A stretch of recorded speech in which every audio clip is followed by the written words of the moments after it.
Hello दोस्तों, नमस्कार। मैं भी एक आप सभी का बहुत बहुत स्वागत करता हूं एक और नए क्लास में। तो आप सब कैसे हैं? उम्मीद करता हूं आप सब अच्छे होंगे, स्वस्थ होंगे और आप सभी की आरआरबी ग्रुप डी एग्ज़ाम 2025 की तैयारी बहुत ही शानदार तरीके से चल रही होगी। तो साथियों, जैसा कि इस टाइम रेलवे एग्ज़ाम 2025 में अभी तक जितने भी टीसीएस द्वारा सवाल पूछे गए हैं उन्हीं सवालों को हम लोग काफ़ी अच्छी तरीके से हल करें। यदि आप भी पहली बार ग्रुप डी एग्ज़ाम देने जा रहे हैं तो देख सकते हैं टीसीएस ने 2025 के रेलवे एग्ज़ामों में कैसे कैसे सवाल पूछे थे और किस लेवल के सवाल पूछे थे। तो आप जानते हैं कि ग्रुप डी का पेपर टीसीएस ही कराने वाली है, तो देख सकते हैं टीसीएस कैसे कैसे सवाल पूछती है। तो आज की इस क्लास में टोटल 90 क्वेश्चन को डिस्कस करेंगे, जितने भी टीसीएस पीवाई की क्वेश्चन होने वाले हैं, और आप सभी का सही करने का टारगेट 65 क्वेश्चन होंगे। तो साथ ही परीक्षा से पहले जरूर याद कर लीजिए, क्योंकि आपके पेपर में बिल्कुल सेम यही सब सारे क्वेश्चन मिलने वाले हैं। तो याद रखिए दोस्त, आज के क्लास आपके लिए अति महत्वपूर्ण होने वाला है। सारे क्वेश्चन को आप अच्छी तरीके से याद करिए और अपनी तैयारी को बहुत ही मजबूत बनाइए। यदि साथ ही आप सभी का 90 क्वेश्चन में से 65 क्वेश्चन सही नहीं हो पाते हैं तो समझिए आपकी पढ़ाई इस टाइम अच्छी नहीं चल रही है। आपको पढ़ाई की आवश्यकता है। लगभग 90 क्वेश्चन में से 65 प्रश्न तो सही होना चाहिए। तो आप क्या करेंगे, जितने भी क्वेश्चन आपके सामने आएंगे ट्राई करिएगा खुद से जवाब देने का, उसके बाद ही आगे बढ़िए और अपना हर एक जितना भी आप राइट आंसर देते चलिएगा, साथ में काउंट करते चलिए, प्लस अपने कॉपी में लिखते चलिए। ओके, इससे आपको क्या होगा कि आपको खुद से एनालिसिस होगा, ठीक है, और लास्ट में आप लोग अपना स्कोर करेंगे। ठीक है, तो एक क्लास सुबह 8 बजे, एक दोपहर 12 बजे और एक शाम 6:30 पर, ये डेली क्लास की टाइमिंग होती है। तो चलिए दोस्त, आज का पहला प्रश्न हल करते, बहुत ही इंपॉर्टेंट सवाल होंगे, ध्यान दीजिएगा। भारतीय संविधान का निम्नलिखित में से कौन सा अनुच्छेद सर्वोच्च न्यायालय की सहायक शक्तियों से संबंधित है? बताइए, भारतीय संविधान का कौन सा अनुच्छेद सर्वोच्च न्यायालय की सहायक शक्तियों से संबंधित है? याद रखिएगा, अनुच्छेद 140 है, यानी पहले का बी ऑप्शन बिल्कुल राइट आंसर हो जाएंगे। अगला सवाल कॉल करिएगा, क्वेश्चन नंबर 2 को। जब भारतीय विश्वविद्यालय अधिनियम पारित हुआ तब भारत का वायसराय कौन था? बताइए, जब भारतीय विश्वविद्यालय अधिनियम पारित हुआ तब भारत का वायसराय कौन था? तो याद रखिएगा, लॉर्ड कर्जन था। बी ऑप्शन यहाँ से बिल्कुल राइट आंसर हो जाएंगे। अगला सवाल कॉल करिए, क्वेश्चन नंबर 3। आधुनिक आवर्त सारणी में पोटेशियम का परमाणु क्रमांक क्या है? बताइए, आधुनिक आवर्त सारणी में पोटेशियम का परमाणु क्रमांक कितना है? तो याद रखिएगा 19 है। डी ऑप्शन बिल्कुल राइट आंसर हो जाएंगे। चलिए अगला सवाल कॉल करिएगा, क्वेश्चन नंबर 4 को। ब्रिटिश भारत सरकार की राजधानी कलकत्ता से दिल्ली कब स्थानांतरित की गई थी? बताइए, ब्रिटिश भारत सरकार की राजधानी कलकत्ता से दिल्ली कब स्थानांतरित की गई थी? तो दोस्त मेरे याद रखिएगा 1911-12 में। बी ऑप्शन यहाँ से बिल्कुल राइट आंसर हो जाएंगे। अगला सवाल कॉल करिए, क्वेश्चन नंबर 5। भारत में छावनी अधिनियम किस वर्ष में पारित किया गया था? बताइए, भारत में छावनी अधिनियम किस वर्ष में पारित किया गया था? तो याद रखिएगा 1924 में। बी ऑप्शन बिल्कुल राइट आंसर हो जाएंगे। चलिए अगला सवाल कॉल करिएगा, क्वेश्चन नंबर 6 को। 1929 में भारतीय राष्ट्रीय कांग्रेस के लाहौर अधिवेशन के अध्यक्ष कौन थे? तो साथ ही आप जानते हैं कि 1929 में भारतीय राष्ट्रीय कांग्रेस में लाहौर अधिवेशन के अध्यक्ष कौन थे और इसमें पूर्ण स्वराज की मांग भी की गई थी। तो इस टाइम अध्यक्ष कौन थे? तो सर जी जवाहरलाल नेहरू जी थे। बी ऑप्शन बिल्कुल राइट आंसर हो जाएंगे। चलिए दोस्त अगला सवाल कॉल करिए, क्वेश्चन नंबर 7। 1949 में जब भारतीय संविधान लागू हुआ तो उसमें कितने अनुच्छेद थे? बताइए, 1949 में जब भारतीय संविधान लागू हुआ तो उसमें कितने अनुच्छेद थे? बताइए। तो दोस्त मेरे याद रखिएगा 395 ही अनुच्छेद थे। ऑप्शन सी बिल्कुल राइट आंसर हो जाएंगे। ओके, चलिए अगला सवाल कॉल करिए, क्वेश्चन नंबर 8। जब सूर्य मकर रेखा के लंबवत होता है तो कौन सी घटना घटती है? बताइए दोस्त, जब सूर्य मकर रेखा के लंबवत होता है तो कौन सी घटना घटती है? याद रखिएगा शीतकालीन संक्रांति होती है। डी ऑप्शन बिल्कुल राइट आंसर हो जाएंगे। चलिए अगला सवाल कॉल करिए, क्वेश्चन नंबर 9। संसद की लोकसभा की बैठक के लिए कितने सदस्यों की उपस्थिति आवश्यक है? बताइए, संसद में लोकसभा की बैठक के लिए कितने सदस्यों की उपस्थिति आवश्यक होती है? तो दोस्त मेरे याद रखिए 55 सदस्यों की। ऑप्शन यहाँ से बिल्कुल राइट आंसर हो जाएंगे। चलिए दोस्त अगला सवाल कॉल करिए क्वेश्चन नंबर 10। मछली के हृदय में कितने कक्ष होते हैं? बताइए मछली के हृदय में टोटल कितने चैम्बर होते हैं? तो दोस्त मेरे याद रखिए 2 चैम्बर होते हैं। डी ऑप्शन बिल्कुल राइट आंसर हो जाएंगे। चलिए दोस्त अगला सवाल कॉल करिए क्वेश्चन नंबर 11। रणजीत सिंह किस प्रांत के शासक थे? बताइए रणजीत सिंह किस प्रांत के शासक थे? तो दोस्त मेरे याद रखिएगा पंजाब के शासक थे रणजीत सिंह। ऑप्शन यहाँ से बिल्कुल राइट आंसर हो जाएंगे। चलिए अगला सवाल कॉल करिए क्वेश्चन नंबर 12। टोडा कढ़ाई कला की शुरुआत किस राज्य से हुई थी? बताइए टोडा कढ़ाई कला की शुरुआत किस राज्य से हुई थी? तो दोस्त मेरे याद रखिएगा तमिलनाडु राज्य से। डी ऑप्शन बिल्कुल राइट आंसर हो जाएंगे। अगला सवाल कॉल करिए क्वेश्चन नंबर 13। निम्नलिखित में से कौन सा राज्य सागवान की लकड़ी से बने थरवडु घरों के लिए प्रसिद्ध है? बताइए कौन सा राज्य सागवान की लकड़ी से बने थरवडु घरों के लिए प्रसिद्ध है? तो साथ ही आप देख सकते हैं कैसे कैसे सवाल पूछे गए हैं 2025 में टीसीएस द्वारा। तो याद रखिए केरल राज्य फेमस है भाई। डी ऑप्शन बिल्कुल परफेक्ट आंसर हो जाएंगे। चलिए अगला सवाल कॉल करिए क्वेश्चन नंबर 14 को। भारत सरकार की लोकतांत्रिक प्रणाली का रक्षक कौन है? बताइए भारत सरकार की लोकतांत्रिक प्रणाली का रक्षक कौन है? तो याद रखिएगा भारत का सर्वोच्च न्यायालय है। ऑप्शन यहाँ से बिल्कुल राइट आंसर हो जाएंगे। चलिए अगला सवाल कॉल करिए क्वेश्चन नंबर 15। चुंबकीय क्षेत्र की कौन सी विशेषता चुंबकीय किरणों की निकटता से प्रदर्शित होती है? बताइए चुंबकीय क्षेत्र की कौन सी विशेषता चुंबकीय किरणों की निकटता से प्रदर्शित होती है? तो याद रखिए सापेक्ष तीव्रता। ऑप्शन सी बिल्कुल परफेक्ट आंसर हो जाएंगे। चलिए दोस्त अगला सवाल कॉल करिए क्वेश्चन नंबर 16 को। निम्नलिखित में से कौन भारत और श्रीलंका के बीच विभाजक के रूप में कार्य करता है? बताइए भारत और श्रीलंका के बीच विभाजक के रूप में कौन काम करता है? तो दोस्त मेरे याद रखिएगा कौन काम करता है? तो सर जी पाक जल डमरू मध्य करता है। ऑप्शन सी बिल्कुल राइट आंसर हो जाएंगे। चलिए दोस्त अगला सवाल कॉल करिए क्वेश्चन नंबर 17। नागरिकों के मौलिक अधिकारों का गारंटर और भारतीय संविधान का संरक्षक कौन है? बताइए नागरिकों के मौलिक अधिकारों का गारंटर और भारतीय संविधान का संरक्षक कौन है? तो सर जी भारत का सर्वोच्च न्यायालय है। ऑप्शन यहाँ से बिल्कुल राइट आंसर हो जाएंगे। चलिए दोस्त अगला सवाल कॉल करिए क्वेश्चन नंबर 18।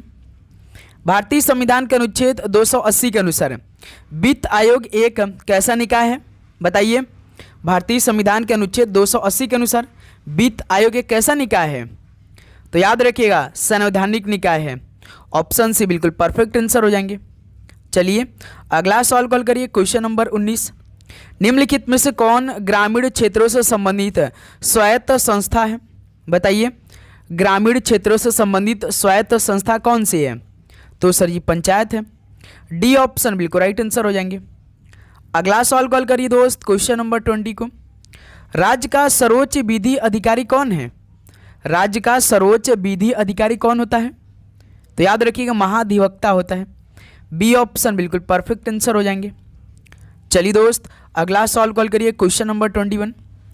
आधुनिक आवर्त सारणी में चांदी की परमाणु संख्या कितनी होती है? आधुनिक आवर्त सारणी में चांदी की परमाणु संख्या कितनी होती है? बताइए याद रखिएगा 47 होती है मेरे दोस्त। ऑप्शन से बिल्कुल राइट आंसर हो जाएंगे। अगला सवाल कॉल करिए क्वेश्चन नंबर 22। आयातित वस्तुओं और सेवाओं पर सरकार द्वारा लगाए गए कर को क्या कहा जाता है? बताइए आयातित वस्तुओं और सेवाओं पर सरकार द्वारा लगाए गए कर को क्या कहा जाता है? तो याद रखिए टैरिफ कहा जाता है। बी ऑप्शन बिल्कुल राइट आंसर हो जाएंगे। चलिए अगला सवाल कॉल करिए क्वेश्चन नंबर 23। एकल प्रतियोगिता में भारत के लिए पहला ओलंपिक पदक किसने जीता? बताइएगा एकल प्रतियोगिता में भारत के लिए पहला ओलंपिक पदक किसने जीता? तो सर जी खसाबा दादा साहेब जाधव ने। बी ऑप्शन बिल्कुल परफेक्ट आंसर हो जाएंगे। नेक्स्ट अगला सवाल कॉल करिए दोस्त क्वेश्चन नंबर 24। कृष्णा नदी जल विवाद में निम्नलिखित में से कौन सा राज्य शामिल है? बताइए कृष्णा नदी जल विवाद में कौन सा राज्य शामिल है? तो याद रखिएगा एक तो महाराष्ट्र है, कर्नाटक है और एक आंध्र प्रदेश राज्य है। ये तीनों कृष्णा नदी जल विवाद में शामिल हैं। ऑप्शन बी बिल्कुल परफेक्ट आंसर हो जाएंगे। चलिए दोस्त अगला सवाल कॉल करिए क्वेश्चन नंबर 25 है। सोमर सॉल्ट शब्द निम्नलिखित में से किस खेल से संबंधित है? बताइए दोस्त। आप देख सकते हैं 2025 के ग्रुप डी के पेपर में आपको किस किस लेवल के सवाल मिलने वाले हैं। तो यदि साथी आपको डेली क्लास चाहिए और पहली बार ग्रुप डी की तैयारी करें तो इस क्लास को जरूर सब्सक्राइब करिएगा, नोटिफिकेशन को ऑन करिएगा अच्छी तरीके से, ठीक है?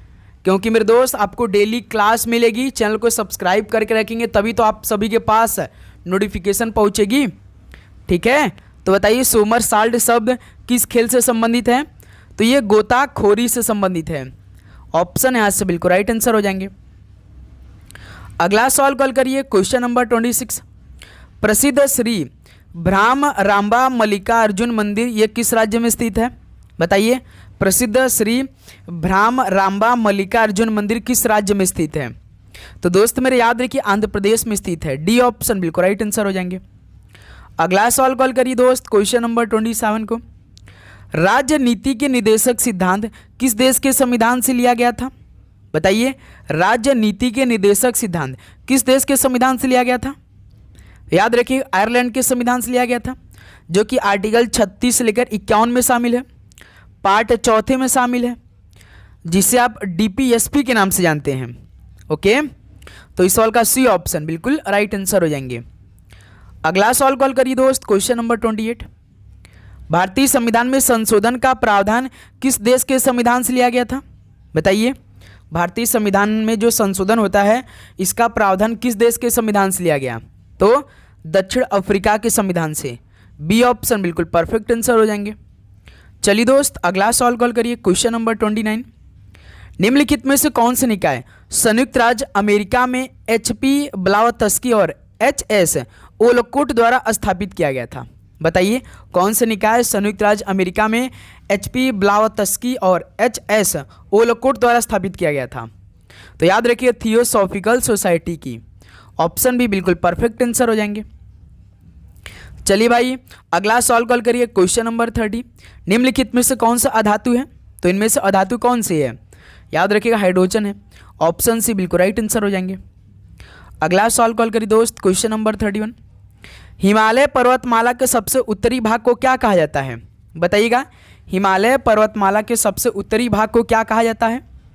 तो सर जी हिमाद्री बोला जाता है। ऑप्शन सी बिल्कुल राइट आंसर हो जाएंगे। चलिए दोस्त अगला सवाल कॉल करिए, क्वेश्चन नंबर 32। मैराथन खेल निम्नलिखित में से किससे संबंधित है? बताइए। मैराथन खेल किससे संबंधित है? तो दोस्त मेरे याद रखिए एथलेटिक्स से संबंधित है। ऑप्शन ए बिल्कुल राइट आंसर हो जाएंगे।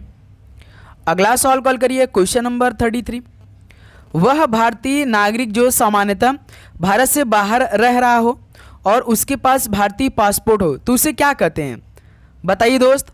वह भारतीय नागरिक जो सामान्यतः भारत से बाहर रह रहा है और उसके पास भारतीय पासपोर्ट भी है तो उसको क्या कहते हैं? तो अनिवासी भारतीय बोलेंगे उसे। बी ऑप्शन बिल्कुल राइट आंसर हो जाएंगे। ओके, याद रखिएगा। चलिए क्वेश्चन नंबर 34 कॉल करिए। वॉलीबॉल खेल में यदि रेफरी अपने दोनों हाथ एक साथ ऊपर उठाता है तो यह क्या संकेत होता है? वॉलीबॉल की बात कर रहा है। यदि क्रिकेट में होता तो भाई वह 6 कहलाता है, लेकिन वॉलीबॉल खेल में यदि रेफरी अपने दोनों हाथ एक साथ ऊपर उठाता है तो उसका यह संकेत किसको इंडिकेट करता है? उसका क्या मतलब होता है? तो डबल फॉल्ट और रिप्ले होता है भाई। डी ऑप्शन बिल्कुल राइट आंसर हो जाएंगे। ओके, चलिए दोस्त अगला सवाल कॉल करिए, क्वेश्चन नंबर 35। 9 दिसंबर 1946 को आयोजित संविधान सभा की प्रथम बैठक के अस्थायी अध्यक्ष कौन थे? बताइए।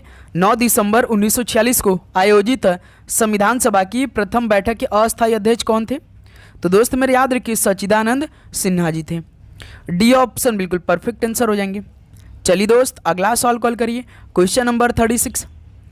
आधुनिक आवर्त सारणी में तत्वों की क्षैतिज पंक्तियों में व्यवस्था कैसी है? आधुनिक आवर्त सारणी में तत्वों की क्षैतिज पंक्तियों में व्यवस्था कैसी होती है? तो आवर्त टाइप की होती है। ऑप्शन सी बिल्कुल परफेक्ट आंसर हो जाएंगे। अगला सवाल कॉल करिए, क्वेश्चन नंबर 37। प्रसिद्ध संत पार्श्वनाथ किस धर्म से संबंधित है? बताइए। जो प्रसिद्ध संत पार्श्वनाथ थे वो किस धर्म से संबंधित थे?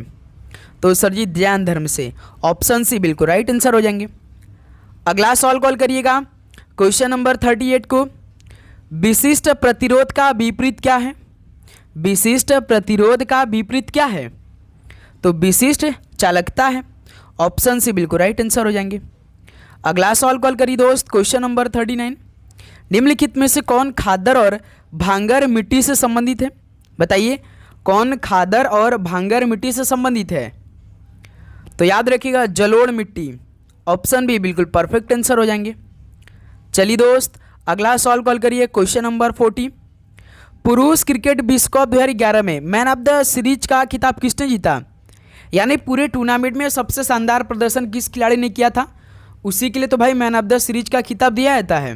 बताइए, वो भी पुरुष क्रिकेट विश्व कप 2011 में, जिसमें भारत ने श्रीलंका को हराकर अपना दूसरा खिताब जीता था। पहला तो 1983 में भारत ने जीता था, दूसरा 2011 में जीता था, जो कि 3 देशों में आयोजित हुआ था। एक भारत में हुआ था और एक दोस्त श्रीलंका देश में हुआ था, और तीसरा देश कौन था? बांग्लादेश में हुआ था। और 2027 में जो वर्ल्ड कप होने वाला 50 ओवरों का, ये 3 देशों में आयोजित होने वाला है। कोई बता सकता है? बताइए कमेंट करके, कोई बता सकता है क्या? फटाफट बताइए। 2 देश का नाम बता सकते हैं, एक साउथ अफ्रीका, एक जिम्बाब्वे। तीसरा देश बताइए कमेंट करके आप। तो बताइए मैन ऑफ द सीरीज का खिताब किसने जीता था क्रिकेट विश्व कप 2011 में? तो सर जी युवराज सिंह ने। ऑप्शन भी परफेक्ट आंसर हो जाएंगे, और फाइनल मैच में भी इनका बहुत ही शानदार प्रदर्शन रहा था। चलिए क्वेश्चन नंबर 41 कॉल करिए। जब कोई कण या पिंड सीधी रेखा पथ पर गतिमान होता है तो इस गति को क्या कहते हैं? जब कोई कण या पिंड सीधी रेखा पथ पर गतिमान होता है तो इस गति को क्या कहते हैं? तो दोस्त मेरे याद रखिए रेखीय गति बोलते हैं। ऑप्शन भी बिल्कुल राइट आंसर हो जाएंगे। अगला सवाल कॉल करिए, क्वेश्चन नंबर 42। राष्ट्रीय एल्यूमिनियम कंपनी नालको का मुख्यालय कहाँ स्थित है? राष्ट्रीय एल्यूमिनियम कंपनी नालको का मुख्यालय, तो दोस्त मेरे याद रखिए उड़ीसा राज्य में स्थित है। डी ऑप्शन बिल्कुल राइट आंसर हो जाएंगे। अगला सवाल कॉल करिए, क्वेश्चन नंबर 43। कढ़ाई की कला बनने की उत्पत्ति किस राज्य में हुई? बताइए कढ़ाई की कला बनने की उत्पत्ति किस राज्य में हुई? तो दोस्त मेरे याद रखिए गुजरात राज्य में। बी ऑप्शन बिल्कुल राइट आंसर हो जाएंगे। ओके, तो साथ ही आप चैनल को जरूर सब्सक्राइब कर लीजिएगा, नोटिफिकेशन को जरूर ऑन करिएगा, क्योंकि 1 नवंबर से अपनी तैयारी हम लोग ग्रुप में करने वाले हैं। तो कम से कम 10,000 भाइयों को इस सीरीज में जोड़ना है, तभी तो अपनी तैयारी साथ में चलेंगे। ओके, हीरे का अपवर्तनांक कितना होता है? बताइए हीरे का अपवर्तनांक क्या है? तो साथ ही याद रखिएगा 2.42 है। ऑप्शन ए बिल्कुल राइट आंसर हो जाएंगे।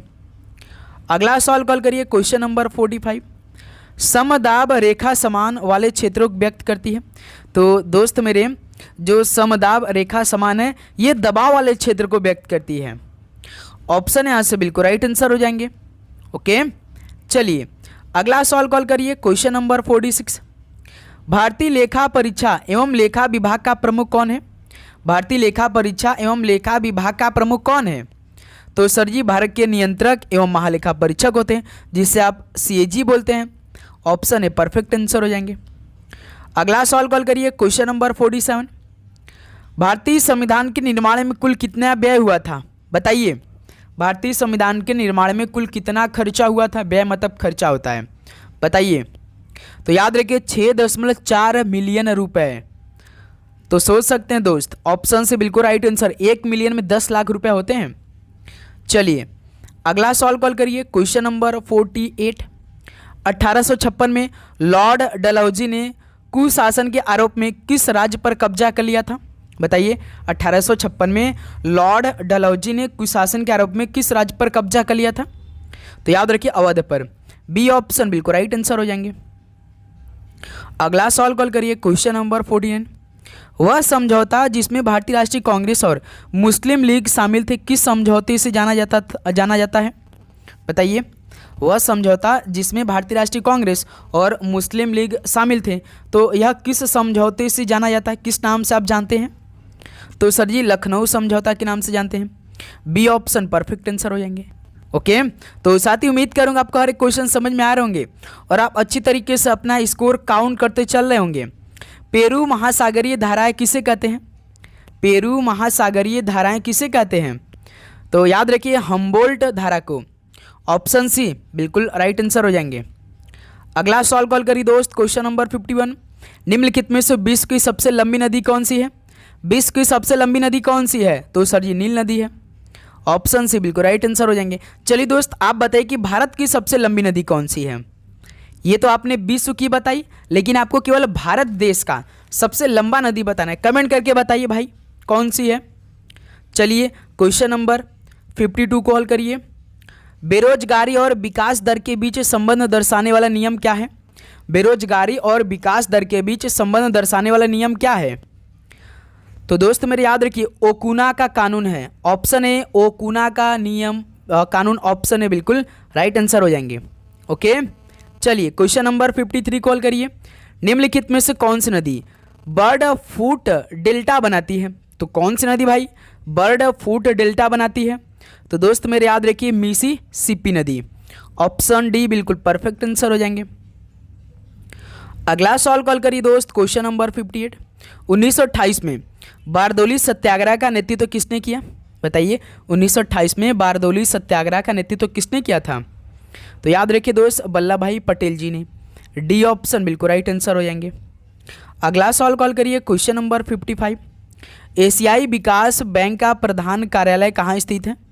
एशियाई विकास बैंक का प्रधान कार्यालय कहाँ स्थित है? तो दोस्त मेरे याद रखिए मनीला में स्थित है। ऑप्शन यहाँ से बिल्कुल राइट आंसर हो जाएंगे। चलिए क्वेश्चन नंबर 56 को हल करिए। ट्रिप्सिन का उद्देश्य क्या है? ट्रिप्सिन का उद्देश्य क्या है? तो याद रखिए 50 हुआ यानी पचा हुआ प्रोटीन भाई, 50 नहीं पचा हुआ प्रोटीन। बी ऑप्शन बिल्कुल परफेक्ट आंसर हो जाएंगे। चलिए भाई अगला सवाल कॉल करिए 57 को।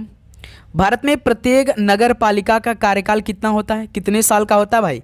जितने भी भारत में प्रत्येक नगर पालिका होते हैं इनका कार्यकाल कितने साल का होता है? तो याद रखिए 5 साल का होता है। डी ऑप्शन बिल्कुल परफेक्ट आंसर हो जाएंगे। अगला सवाल कॉल करिए दोस्त क्वेश्चन नंबर 58। महारानी एलिजाबेथ प्रथम ने ईस्ट इंडिया कंपनी को पूर्व में व्यापार करने का विशेषाधिकार किसे वर्ष दिया था? किस वर्ष दिया था बताइए? महारानी एलिजाबेथ प्रथम ने ईस्ट इंडिया कंपनी को पूर्व में व्यापार करने का विशेषाधिकार किस वर्ष दिया था? तो दोस्त मेरे 1600 में। ऑप्शन ए बिल्कुल राइट आंसर हो जाएंगे। अगला सवाल कॉल करिए क्वेश्चन नंबर 59। निम्नलिखित में से कौन खिलाड़ी टेनिस से संबंधित है? बताइए कौन खिलाड़ी टेनिस से संबंधित है? तो भाई याद रखिए रोजर फेडरर हैं। डी ऑप्शन बिल्कुल राइट आंसर हो जाएंगे। अगला सवाल कॉल करिए दोस्त क्वेश्चन नंबर 60 को। राष्ट्रीय सांख्यिकी आयोग ने सभी आर्थिक सूचियों को प्रत्येक कितने पर संशोधित करने की सलाह दी है? बताइए भाई कितने साल पर? तो राष्ट्रीय सांख्यिकी आयोग ने सभी आर्थिक सूचियों को प्रत्येक 5 साल पर संशोधित करने की सलाह दी है। बी ऑप्शन बिल्कुल राइट आंसर हो जाएंगे। अगला सवाल कॉल करिए क्वेश्चन नंबर 61।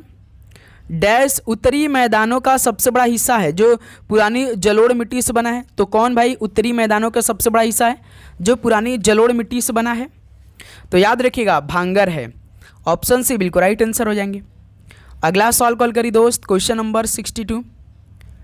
केंद्रक को कोशिका द्रव्य से किसके द्वारा अलग किया जाता है? बताइए केंद्रक को कोशिका द्रव्य से किसके द्वारा अलग किया जाता है? तो दोस्त मेरे नाभिक झिल्ली द्वारा। डी ऑप्शन बिल्कुल राइट आंसर हो जाएंगे। अगला सवाल कॉल करिए क्वेश्चन नंबर 63। प्रसिद्ध सेल्यूलर जेल कहाँ स्थित है? बताइए प्रसिद्ध सेल्यूलर जेल कहाँ स्थित है? तो दोस्त मेरे याद रखिए अंडमान और निकोबार द्वीप समूह में। ऑप्शन सी बिल्कुल परफेक्ट आंसर हो जाएंगे। ओके चलिए अगला सवाल कॉल करिए क्वेश्चन नंबर 64। भ्रूण विकास की वह अवस्था जिसमें बच्चे के सभी अंगों की पहचान की जा सकती है वह कौन सी है? तो याद रखिए दोस्त आपके पेपर में जीके का 20 क्वेश्चन पूछे जाएंगे और साइंस के 25 क्वेश्चन यानी टोटल 45 क्वेश्चन का वेटेज रहने वाले हैं। तो इस 45 क्वेश्चन में से यदि 40 प्लस स्कोर कर लेते हैं तो समझ आप एक सीट पक्की कर ले जाएंगे, क्योंकि रीजनिंग और मैथ में तो सभी student full out of full score करने वाले हैं।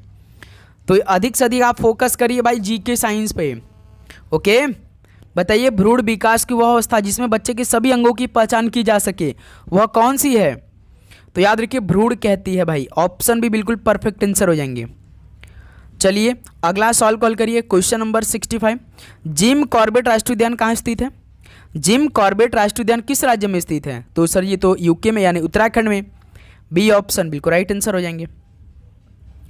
अगला सवाल कॉल करिए क्वेश्चन नंबर 66। विश्व प्रसिद्ध कांस्य नृत्यांगना की मूर्ति किस सभ्यता से संबंधित है? विश्व प्रसिद्ध कांस्य नृत्यांगना की मूर्ति किस सभ्यता से संबंधित है?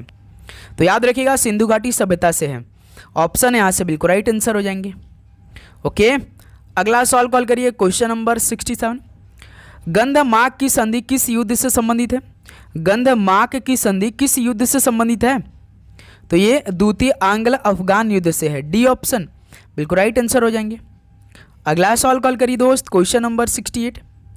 किस पर्वत शिखर की ऊंचाई सबसे कम है? बताइए भाई, किस पर्वत शिखर की सबसे ऊंचाई सबसे कम है? तो दोस्त मेरे याद रखिएगा धौलागिरी की, बी ऑप्शन परफेक्ट आंसर हो जाएंगे। चलिए भाई अगला सवाल कॉल करिए क्वेश्चन नंबर 69। उत्तरी तारा दिशा को इंगित करने वाला हिंदू कौन है भाई? बताइए, उत्तरी तारा दिशा को इंगित करने वाला हिंदू कौन सा है? तो सर जी ध्रुव तारा है, ऑप्शन है बिल्कुल राइट आंसर हो जाएंगे। चलिए अगला सवाल कॉल करिएगा क्वेश्चन नंबर 70। स्केट्स का प्रयोग किस खेल में किया जाता है? बताइए, स्केट्स का प्रयोग किस खेल में किया जाता है? तो सर जी फिगर स्केटिंग में, ऑप्शन से बिल्कुल राइट आंसर हो जाएंगे। अगला सवाल कॉल करिए 71 को। कौन से वन वृक्षों के पत्ते गिरने का कोई निश्चित समय ही नहीं होता? बताइए भाई, कौन से वन वृक्षों के पत्ते गिरने का कोई निश्चित समय ही नहीं होता है? तो याद रखिएगा दोस्त भाई, उष्णकटिबंधीय सदाबहार वन के, डी ऑप्शन बिल्कुल राइट आंसर हो जाएंगे। अगला सवाल कॉल करिए क्वेश्चन नंबर 72 को। निम्नलिखित में से कौन सा निर्णय अलग भारत में सिख और एंग्लो इंडियन लोगों को एक अलग निर्वाचन क्षेत्र के रूप में दिया गया था? बताइए, कौन सा निर्णय अलग भारत में सिख और एंग्लो इंडियन लोगों को एक अलग निर्वाचन क्षेत्र के रूप में दिया गया था? तो दोस्त मेरे याद रखिए सांप्रदायिक पुरस्कार 1932 में, ऑप्शन यहाँ से बिल्कुल परफेक्ट आंसर हो जाएंगे। ओके, चलिए अगला सवाल कॉल करिए क्वेश्चन नंबर 73। पृथ्वी की सतह की सबसे ऊपरी सतह को क्या कहते हैं? बताइए, पृथ्वी की सतह की सबसे ऊपरी सतह को क्या कहते हैं? तो दोस्त मेरे याद रखिए पपड़ी कहते हैं, ऑप्शन यहाँ से बिल्कुल राइट आंसर हो जाएंगे। अगला सवाल कॉल करिए दोस्त क्वेश्चन नंबर 74।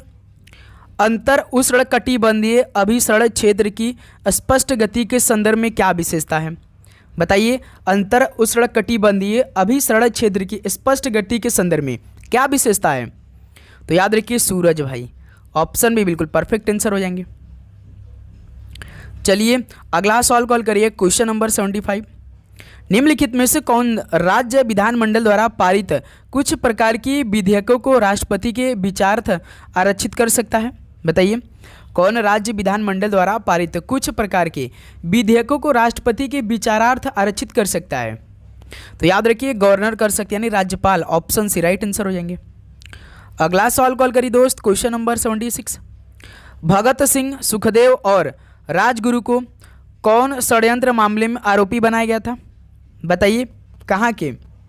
तो भाई यदि आपको याद होगा तो लाहौर षड्यंत्र मामले में आरोपी बनाया गया था भगत सिंह, सुखदेव और राजगुरु को। तो इस सवाल का बी ऑप्शन परफेक्ट आंसर हो जाएंगे। ओके, तो साथ ही डेली हम आपको लगभग 90 से 100 क्वेश्चन करवा रहे हैं। एक दिन में लगभग आपका 3 से 4 क्लास आ रही हैं। तो दोस्त मेरे आप चैनल को जरूर सब्सक्राइब कर लीजिएगा, नोटिफिकेशन को ऑन करिएगा। ओके, देखिए पैठणी सिल्क साड़ी की उत्पत्ति किस राज्य में हुई? बताइए, पैठणी सिल्क साड़ी की उत्पत्ति किस राज्य में हुई? तो दोस्त मेरे महाराष्ट्र राज्य में, डी ऑप्शन परफेक्ट आंसर हो जाएंगे। अगला सवाल कॉल करिएगा क्वेश्चन नंबर 78 को। ट्वाइलाइट एंड रबिंग किस खेल से संबंधित है? बताइए, ट्वाइलाइट एंड रबिंग ये किस खेल से संबंधित है? तो भाई याद रखिए कर्लिंग से संबंधित है, बी ऑप्शन परफेक्ट आंसर हो जाएंगे। अगला सवाल कॉल करिए 79 को। निम्नलिखित में से किस कोशिका अंग को आत्मघाती थैला कहा जाता है? तो किस कोशिका अंग को आत्मघाती थैला कहा जाता है? तो दोस्त मेरे लाइसोसोम को, डी ऑप्शन बिल्कुल राइट आंसर हो जाएंगे। चलिए अगला सवाल कॉल करिएगा क्वेश्चन नंबर 80 को। यदि किसी वस्तु का विस्थापन शून्य हो और उस वस्तु पर बल द्वारा किया गया कार्य क्या होगा? यदि किसी वस्तु का जो विस्थापन शून्य है और तो उस वस्तु पर बल द्वारा किया गया कार्य क्या होगा? तो याद रखिए शून्य ही होगा, ऑप्शन यहाँ से बिल्कुल राइट आंसर हो जाएंगे। अगला सवाल कॉल करिए क्वेश्चन नंबर 81। भारत का वित्त आयोग गठित किया गया है किसके द्वारा? भारत का वित्त आयोग गठित किया गया है किसके द्वारा? तो राष्ट्रपति द्वारा, ऑप्शन सी बिल्कुल राइट आंसर हो जाएंगे। अगला सवाल कॉल करिए दोस्त क्वेश्चन नंबर 82। निम्नलिखित में से कौन कवक के अध्ययन से संबंधित है? बताइए, कवक के अध्ययन से संबंधित कौन है इनमें से? तो दोस्त मेरे याद रखिए mycology, B option perfect answer हो जाएंगे। अगला सवाल कॉल करिए दोस्त क्वेश्चन नंबर 83। निम्नलिखित में से कौन त्रिपरमाणुक अणु है? तो इनमें से कौन त्रिपरमाणुक अणु है? तो दोस्त मेरे याद रखिए ओजोन है। डी ऑप्शन परफेक्ट आंसर हो जाएंगे। ओके, चलिए अगला सवाल कॉल करिए। क्वेश्चन नंबर 84, जूडो का महत्व पहनने में पाया जाता है? बताइए, जूडो का महत्व ये रंगीन बेल्ट पहनने में पाया जाता है। ऑप्शन यहाँ से बिल्कुल राइट आंसर हो जाएंगे। ओके, अगला सवाल कॉल करिए 85 को। निम्नलिखित में से कौन सा अनुच्छेद भारतीय संविधान में राज्य परिषद की संरचना से संबंधित है? तो कौन सा अनुच्छेद भारतीय संविधान में राज्य परिषद की संरचना से संबंधित है? तो सर जी अनुच्छेद 80 है। ऑप्शन ए परफेक्ट आंसर हो जाएंगे। क्वेश्चन नंबर 86 कॉल करिए। राज्य का सर्वोच्च विधि अधिकारी कौन है? राज्य का सर्वोच्च विधि अधिकारी कौन होता है? तो सर जी महाधिवक्ता। ऑप्शन ए परफेक्ट आंसर हो जाएंगे। चलिए दोस्त 87 कॉल करिए। विश्व में सर्वाधिक बॉक्साइट उत्पादन में होता है? विश्व में सबसे अधिक बॉक्साइट उत्पादन किस देश में होता है? तो ऑस्ट्रेलिया देश में। ऑप्शन सी बिल्कुल राइट आंसर हो जाएंगे। चलिए भाई अगला सवाल कॉल करिए। क्वेश्चन नंबर 88 को। 1870-71 में वे भारतीय सुधार संघ के संस्थापक कौन थे? यानी 1870-71 में वे भारतीय सुधार संघ के संस्थापक कौन थे? तो सर जी केशव चंद्र सेन थे। बी ऑप्शन परफेक्ट आंसर हो जाएंगे। अगला सवाल कॉल करिए दोस्त। क्वेश्चन नंबर 89 को। 1925 में सरोजिनी नायडू की अध्यक्षता में भारतीय राष्ट्रीय कांग्रेस का अधिवेशन कहाँ हुआ था? 1925 में सरोजिनी नायडू की अध्यक्षता में भारतीय राष्ट्रीय कांग्रेस का अधिवेशन कहाँ हुआ था?